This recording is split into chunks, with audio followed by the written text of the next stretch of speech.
insinuer, parce que c'est pas du tout, voilà, mais est-ce que vous êtes en train de dire, elle le manipulait? Moi, je n'étais pas en mesure sur la fin, dans ces derniers jours. Non, moi, ce que je suis en train de dire, c'est qu'il se passe la même chose dans toutes les familles recomposées. En général, la dernière femme du défunt, et il se passe ça, voilà, avec les enfants, tout ça. Enfin, moi-même, dans ma famille, j'ai eu ça avec mon arrière-grand-père, c'est quelque chose de très commun, voilà. Il y a des hommes qui ne prennent pas de décision. Johnny n'était pas quelqu'un qui prenait des décisions, c'était un artiste qui chantait, mais tout ce qui était business, il s'en occupait pas du tout.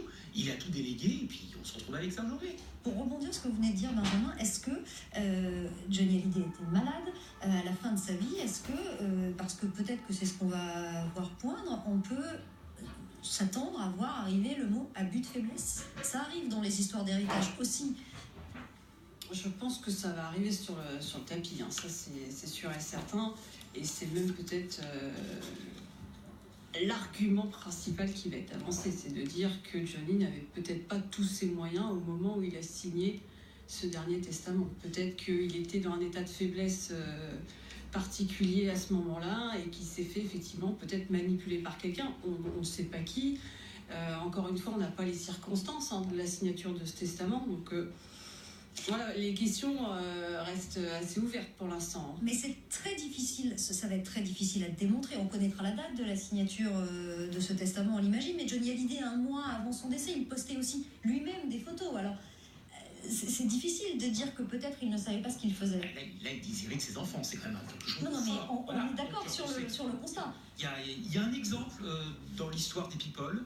Peter Sellers, le comédien de La Panthère Rose notamment, avait un testament très curieux qu'il devait changer et il avait rendez-vous pour le changer 1 heure après sa mort en fait. C'est à 1 heure près, ses enfants ont hérité de rien. C'est un précédent dans l'histoire des People. Épouvantable, il y a eu un procès qui n'a servi à rien. Aujourd'hui, oui, comme on a dit, il va falloir séparer tout ce qui est droit d'auteur, droit d'interprète, etc. du droit immobilier. À la limite, l'immobilier, si c'est pas lui, bon bah. Mais voilà. Dans l'État, pour revenir à ça, c'est-à-dire que les enfants ne toucheront plus rien non plus sur les droits d'auteur, droits de diffusion des chansons, etc.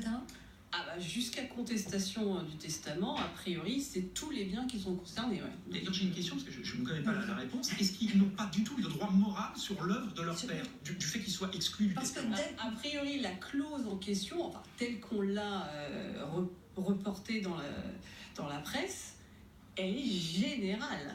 Donc ça comprend absolument tout. Donc ça les prive de tout.